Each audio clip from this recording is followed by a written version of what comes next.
The Southwest Classic takes center stage yet again as Arkansas and Texas A&M get set to do battle. We are here previewing, predicting, and breaking down this game between the Hogs and the Aggies. Hello, I'm Chris Phillips. He's Cole Thompson. We appreciate each and every single one of you tuning in. As always, make sure you like and subscribe, guys. We are on the chase on YouTube to 30,000 subscribers. We can't do it without your love and support. Also, guys, make sure you check out our friends over at FanDuel because, as always, we are brought to you by our friends at FanDuel, FanDuel.com/SECU to join today and get started with $250 in bonus bets when you win your first $5 bet. Once again, that's FanDuel.com/SECU to get in on the action today.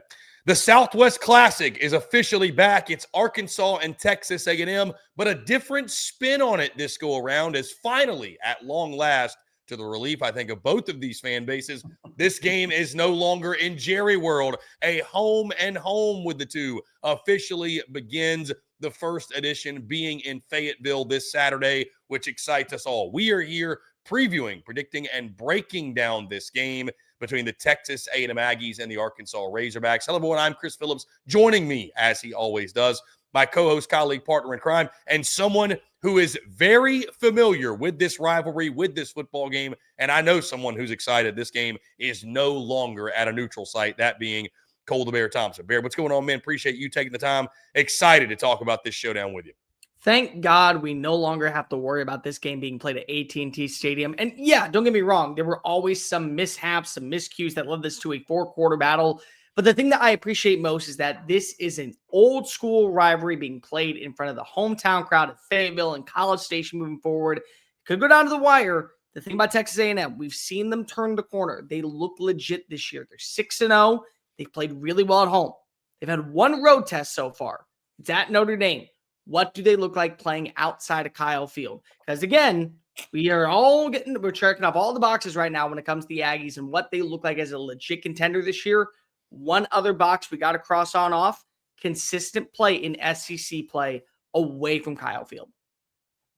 Yeah, Bear, going to be a fun one. And we didn't even mention this. Bobby Petrino, his first home game back in quite some time. We'll dive into that more in a second. That just goes to show you how big the storylines are in this one. A 2:30 kickoff on Saturday, airing on ESPN there at DWR Razorback Stadium in Fayetteville. Bear, A&M, a 7.5-point favorite in this football game. The over-under is set at 61.5. That coming via our friends, of course, over at FanDuel. The series history, Arkansas leads the all-time series, 42-36-3. But get this, Bear, since Texas A&M joined the SEC, they are 12-1 against the Hogs. They have had their way, like you mentioned, in Jerry World. It was just lather, rinse, repeat, death taxes, and A&M finding a way, somehow, some way, to stun the Hogs there in Dallas. Last meeting, of course, came last year, 2024.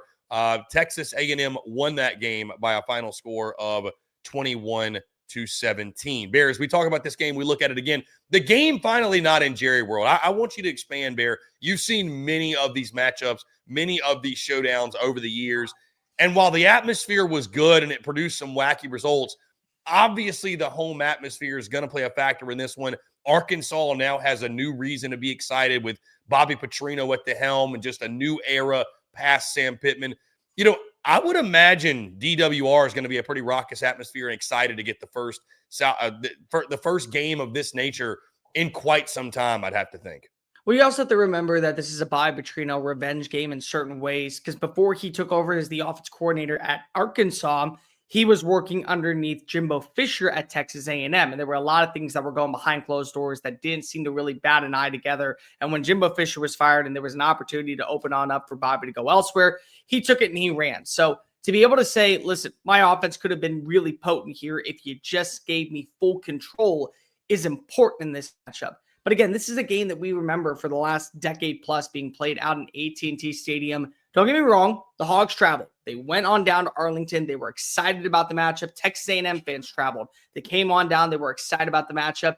This does feel like an opportunity, though, to reignite what was a really great rivalry out in the Southwest Conference, where you see the pure animosity and hatred toward the Hogs and the Aggies as teams that wanted to compel themselves and propel themselves over programs like Texas and TCU and SMU and countless other places. So It'll be exciting to see what this matchup is like. It'll be exciting to see what Bobby Petrino responds to with the home atmosphere being in his backyard for the first time as the interim head coach and the first time since 2011. But still, again, Texas A&M, you got to look at where their roster is. You got to look at how well they performed. How are they going to be able to respond on the road is another major storyline, because if they're able to show you in conference play, we look just as potent, we look just as paused away from Kyle Field, look on out. Again, Texas A&M continues to cross off every single box at this point that says we are different under Mike Elko. The last one is conference play, road atmospheres. Yeah, winning on the road in this league, Bear, is a whole different animal. I think we talked about that's what separates the good teams from the elite teams, if you will, is being able to take that game on the road and maybe sometimes not even play your best, but weather the storm and still find a way to win. Obviously, Bear, Taylon Green, a huge talking point in this football game. You mentioned Bobby Petrino, what he's going to be able to do with him. You look at last week, and I know it was in an effort where they had to come from behind, but made that a 3-point game with Tennessee. Obviously, the Tennessee defense and the A&M defense is much, much different. But that matchup between Mike Elko and the way he schemes around what Taylon Green does well, both through the air and with his legs. And, oh, by the way, speaking of his legs and speaking of Arkansas's running game, the battle of the two running games in this football game, Bear, I think is interesting. Arkansas with 240 a week ago. Texas A&M, we know about the three-headed monster they have in the backfield. So there's going to be some dynamic playmakers all over the field in this game. We'll talk Arkansas's defense and the way they match up in a second. But you and I talked before the season. Heck, Bear, you talked a ton about Taylon Green being that 2 a.m. cigarette you just can't quit. And it's just because sometimes every now and then it hits just right. Maybe on Saturday it hits just right yet again. He's going to have to come out with a really fast start. I think the other thing is that you don't want to live in third and long situations. Texas A&M has been phenomenal in SEC play against third down offenses. They're number one in the country with a success rate of conversions of 19.2%. So basically, if you force them to throw the football on 3rd and 15, 3rd and 11, 98% of the time you're walking away with a punt, you're walking away with the turnover on downs, you're walking away with the turnover in that standpoint. And so Taylon Green, who has been known to make some very risky throws, you want to open up the playbook on 3rd down if you're Bobby Petrino. So maybe you want to pass early downs, maybe you want to set up a run to get to a 3rd and 3 or a 3rd and 1. And then if you're Texas A&M at that point, you just need to stay at home where you have Torian York playing that spiral against Taylon Green. We have Albert Regis and Cassius Howell and Ryland Kennedy coming off of the edge. Because then at that point, it takes away the rushing element. It doesn't matter whether Taylon Green's in a 3rd and 10 or a 3rd and 3. You're going to have to pass. Simply put, you're just going to have to get the ball out. And the secondary has been playing out of its mind. They will give up a few explosive plays here and there. We saw it in the Notre Dame game. We saw it against Mississippi State. Game was out of reach, but Brennan Thompson still found his way into the end zone for a 40-plus yard score. We saw there were moments during that matchup against Florida very early on where if they could win the one-on-one battles, Dallas Wilson, Burnell Brown, they could get after it. I don't know if you have that type of talent out in Fayetteville, but you still have a very good wide receiver room. Omega Blake having a very solid season. Raylan Sharp has stepped on up really well. Rohan Jones has had the red zone, has been phenomenal at times this year. Jaden Platt, CJ Brown have been exceptional. So that's something that you have to target if you're Mike Elko. Now, on the flip side for Texas A&M, how are you going to respond without Lavian Moss? He's not expected to be done for the season, but Mike Elko did say on Monday that he was going to miss some significant time. So does that mean that we're going to go into a more balanced approach when it comes to Ruben Owens and Amari Daniels toting the rock? Are we going to get a couple more of the younger players involved in our rushing attack? Are we just going to say, listen, Ruben Owens has been phenomenal this season. He's been as advertised and honestly probably would start for most teams in the SEC. Are we just going to go ahead and give him the football and say, run it up against everybody else? Because right now there really wasn't a difference between him and Moss, but you can get Jamorian Morrow involved. You can get EJ Smith involved. They still can be a very good rushing attack.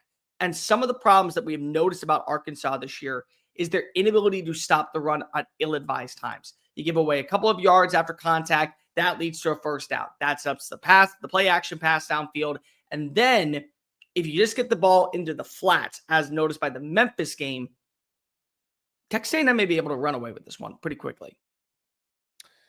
Bear, you made a couple good points. Number one, for Arkansas, stay out of 3rd down as much as possible because Texas A&M has shown, I think, over the last 3 games, 2 for 33 is the conversion rate, I think, over the last 3 games. 2 for 33. I mean, just Think about how insane that is, how good they've been over these last 3 games. So stay out of third down at all costs. I know that's kind of stating the obvious, but especially against this Aggies defense, what that's telling me too, Bear, they're getting their opponents in a lot of third and longs, like a lot of third and very hard to convert as well. They're being really good on first and second down. So maybe even the goal more so for Arkansas, try to win first and second down. Get yourself in a third down that is a 3rd and 2, 3rd and 3 that's manageable. You get in these 3rd and 7 pluses. It's going to be a really long day. That's probably when Taylor Green starts forcing some things, making some mistakes, what have you. The other question I have too is, and what worries me for Arkansas is just their defense as a whole going up against an A&M offense. And I think you and I have talked about, and I've stated and you've stated, I think we're in the agreement that this is the most complete team in the SEC, at least right now. Very few deficiencies. You really have to pick and choose. You have to pick your poison when it comes to their offense because they can beat you through the air. I mean, I guess maybe there's still some questions with Marcel Reed's downfield passing attack and efficiency with that, but they've got elite playmakers on the outside. They've got those big burly backs. They've got a big physical offensive line. Like, they've got an array of different things they can do. You want to try to take one thing away, they can go to something else. So I just wonder, is Arkansas's defense going to be able to keep them in this football game? That is a huge question. They're probably going to have to force some turnovers, probably going to have to force the issue. I don't think, obviously, they can just go mano-a-mano for 60 minutes and, win that way, just win straight up. They're going to have to get the football off Texas A&M, make A&M not play their A game. Because if A&M plays their A game, let's call it for what it is, they're going to win this football game. That's a matchup certainly for the Hogs that scares me. And for A&M, I think they can take advantage of. Arkansas comes in with the 115th ranked pass defense. They gave up 5 explosive plays of 20-plus yards downfield against Tennessee last week. A&M's got 2 dudes that can beat you over the top, and they can beat you consistently, in Mario Craver and Casey Concepcion. And the problem is that you can't double team one because then you leave the other one on a lonely island that is just going to be a jump ball. And 90% of the time, Texas A&M wins that battle. So Marcel Reed, again, the thing that still worries me when it comes to this offense being the most potent in the conference is the deep ball accuracy. When you know that you want to get a 25, 30-yard pass downfield, and unfortunately, it just is a little bit overthrown, and then you go into a 3rd and long situation rather than just go for the short to intermediate part of the game. The intermediate part of his passing attack this year has actually been very potent. It's been very sustainable. So I'll be intrigued to see if that becomes an area where maybe you want to attack the safeties. Maybe you want to attack just over the linebacker's head, get the ball to your tight ends involved. But the other thing I really want to see in this matchup, if I'm Texas A&M, who's my third option? Because you look at the numbers this season, Texas A&M loves getting the football to Mario Craver. They should. He has 634 receiving yards. They love getting the ball to Casey Concepcion. They should. He's got 28 receptions. He's averaging 16.2 yards per play. He leads the team in receiving touchdowns with 5. The next closest guy is Terry Bussey with 9 catches for 110 yards. And there comes a point where eventually you're going to face off against a quality competition. Like maybe it is Texas when you go face off against them in Austin. Maybe it's the college football playoff. Maybe it's the SEC championship, where there will be secondaries that know how to eliminate both Mario Craver and Casey Concepcion. And so you got to be able to find that next element, that next guy that can be considered a chain mover, that can constantly keep the passing attack alive. And a team like Arkansas that allows explosive plays and can have very, very, very bad opportunities when it comes to attacking the middle part of the field. This feels like a game, if you are Texas A&M, you want to be going after maybe a Nate Borkature, maybe it is Amari Nyblack, maybe it is a Roman Bethel, maybe it is a Terry Bussey. But find that guy that can be a secondary complementary piece that you already have with the 2 guys on the outside, because you know that they're going to eat. But maybe every once in a while, when you face off against competition that you feel that you're more superior than, you start to figure out this is why we know things are different this year. Bear, Bobby Petrino back in the saddle, back in Fayetteville. Time truly is a flat circle as they host the Texas A&M Aggies. Bear, that being said, let's lock in our picks. Let's lock in our predictions for this game. Would you like the would you like the honors, or would you like me to start, as I apparently can't spit this out for some reason? I will go first. Let's get some water real fast. So 2:30 kick.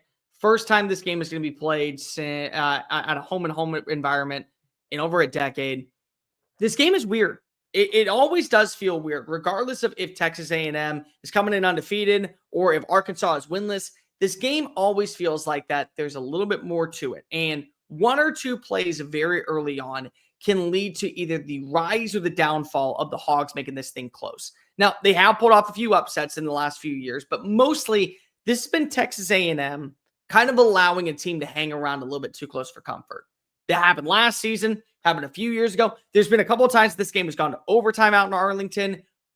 Is that going to change now because we have a home and home environment? That's something that I think is going to be one of the major selling points. And the other one is Arkansas gets an upset every single year. It just feels that way. Every single season, they find a way to be able to hold their own against a quality opponent, usually a top 10 team, take them down to the wire. They play up to par. And it feels like things are trending upward. Last season, the Tennessee game, they were able to shut down Nico Iamaleava. They came back in. Malachi Singleton came on in at quarterback, and things just started to hum, and it was a 19-14 victory. Who cares what the score says? You won a football game. Taylor Green is a talented enough quarterback, I think, to make this a four-quarter battle. The problem is I think Marcel Reed is as talented at quarterback, and he can make this a four-quarter battle. I know what I'm getting in the ground game from both teams. I also know what I'm getting from both defenses. And Texas A&M right now has been elite on third down. Nobody is finding success against them. You can do it through the air. You can do it through the ground. It could be 3rd and 3. It could be 3rd and 9. It could be 3rd and 17. It could be 3rd and inches. It doesn't matter. Texas A&M is playing a physical brand of defensive football that embodies the character of Mike Go. We are not going to let them gain another yard. And that is why I think that once again, you're going to see this game go in favor of the Aggies. I can't keep doubting them. Every single week, it's another box that just continuously is checked on off and checked on off. And you feel like this team is built different. The last one is getting a win on the road. Here's what I will say. This is going to be a four-quarter battle. Because until I am proven that this game ends up being a blowout, it always is going to feel that way simply because of what we know about Texas A&M and Arkansas. So I'm going to take Arkansas with the points. I think this is a four-quarter game. I think late you see Texas A&M pull away. But it's a 7.5-point spread. I'm going to take the Aggies to win. I'm going to take Arkansas to cover. I got a final score of 31-24. Quite literally, the half point saves me when it comes to Arkansas. 31-24. Aggies continue to stay undefeated. And the Hogs at least show you some life, but not enough to be able to go ahead and beat the 12-man.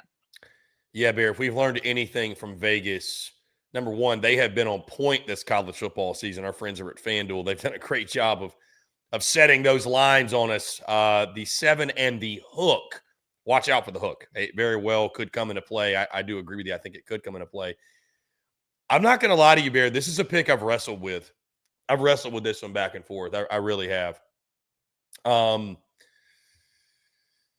I think what's interesting with the way where this game falls and how it sets up for Texas A&M, Bear, this is the first of 3 straight road games for A&M.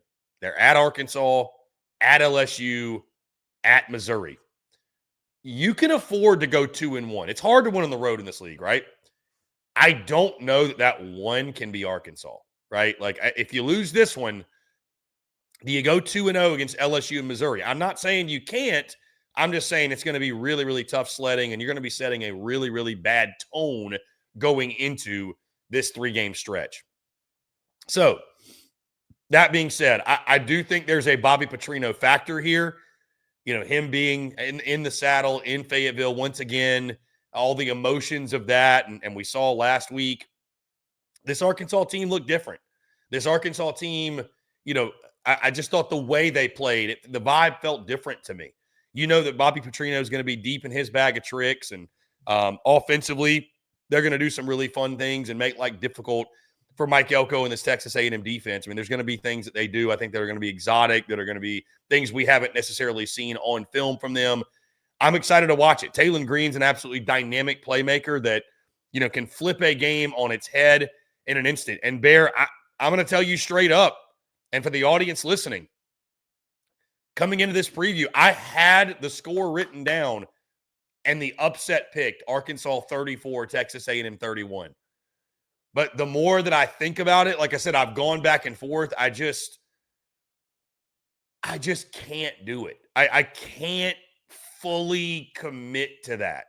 Like this is one of those, if I'm going to be wrong, I'd rather be wrong on the side of picking the better team to win. And top to bottom, A&M is just the better team. I agree with you. I think Arkansas covers. I think this is a close game. I really do. I think Arkansas from this point forward is going to play a really spirited brand of football for Bobby Petrino. Like, I think every week, and they're probably going to get somebody. But you're right. It's the bigger issue is I don't trust the Arkansas defense against the Texas A&M offense that I think is really, really dynamic. They can beat you in a number of different ways. And Bear, I think that's the difference in the ball game. I think Taylor Green actually plays pretty well. I think A&M's defense looks mortal, if you will. You know, the last couple outings, and not taking anything away from them, but Florida, who's dysfunctional, Mississippi State, who, you know, even with Blake Shapen, you know, give the Aggies credit again, but, you know, so-so, and then Auburn, who's just not very good. So, like, I could argue this is the most dangerous offense. I know, obviously, they just played Florida and DJ Lagway, but this is arguably the most dangerous offense that A&M has faced to this point. So I think there will be points in this football game. Vegas thinks so, too. Over-under set at 61.5. And I had Arkansas written down. I know Woo Pig Suey's going to hate me for this. Our guy Jackson Darr thinks I hate the Hogs.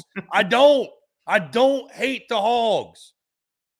I just love this Texas A&M team. I just love what I've seen from the Aggies at this point. Yeah, I got to go Aggies in this one. Give me Texas A&M 35, Arkansas 30. I think it's a little bit higher scoring game. I think Arkansas covers, but I just think at the end of the day, Texas A&M is the better football team. And I think Arkansas's lack of depth on the defensive side and lack of ability to get a stop in this one, I think, will be the difference. So, again, last second switch for me, Bear. I was ready to pick Woo Pig Suey to pull this upset, but the more we talk it out, I'm just like, man, A&M is just – they're the better team. They should win. I mean, they should win. And let's also throw this in. They always seem to get the better of Arkansas for whatever reason. Now, this game being in Fayetteville could mean something totally different, but it's almost one of those things you got to see it to believe it. So, give me A&M. You said that this game could be different, and I completely agree with you that it's not being played in Arlington. The difference, though, is Texas A&M comes out swinging, and they're an offensive juggernaut, and this isn't even close. That, to me, feels more different when it comes to A&M this year. Because A&M, again, is different this year than what we've been accustomed to out in the Mike Elko, Kevin Sumlin, Jimbo Fisher era. So, change is to Kyle Field. The change should also come in the form of, hey, A&M, you didn't play around with your food. You just went in there and you turned the Hogs into bacon bits. There you have it, folks. We are both going with Texas A&M to go into Fayetteville and get the win. What say you? We'd love to hear from you. Agree or disagree? Who comes out on top Saturday in Fayetteville between Texas A&M and Arkansas? Guys, it's going to do all for us. Appreciate each and every single one of you tuning in. Before we get out of here, do want to tell you about our friends over at FanDuel, because as always, we are brought to you by our friends at FanDuel. FanDuel's got an offer you don't want to miss this NFL season. New customers can bet just $5 to get $300 in bonus bets. If you win, that's right, pick a bet $5, and if it wins, you'll unlock $300 in bonus bets to use all across the app. You can build parlays, bet player props, ride the live lines. Whatever your style, FanDuel's got you covered. The NFL season is here. The only question is, are you ready to play? Visit FanDuel.com/SECU to download the FanDuel app today and get started. Once again, FanDuel.com/SECU to get in on the action today. Guys, once again, that's going to do it all for us. We appreciate each and every single one of you tuning in. As always, make sure you hit that like and subscribe button on YouTube. We are on the race to 30,000 subscribers. Make sure you also check us out wherever you get your podcasts, all your social media platforms, and our website, secunfiltered.com. For Cole the Bear Thompson, I'm Chris Phillips. We're signing off. Thanks again for tuning in. We will talk to you all on the other side.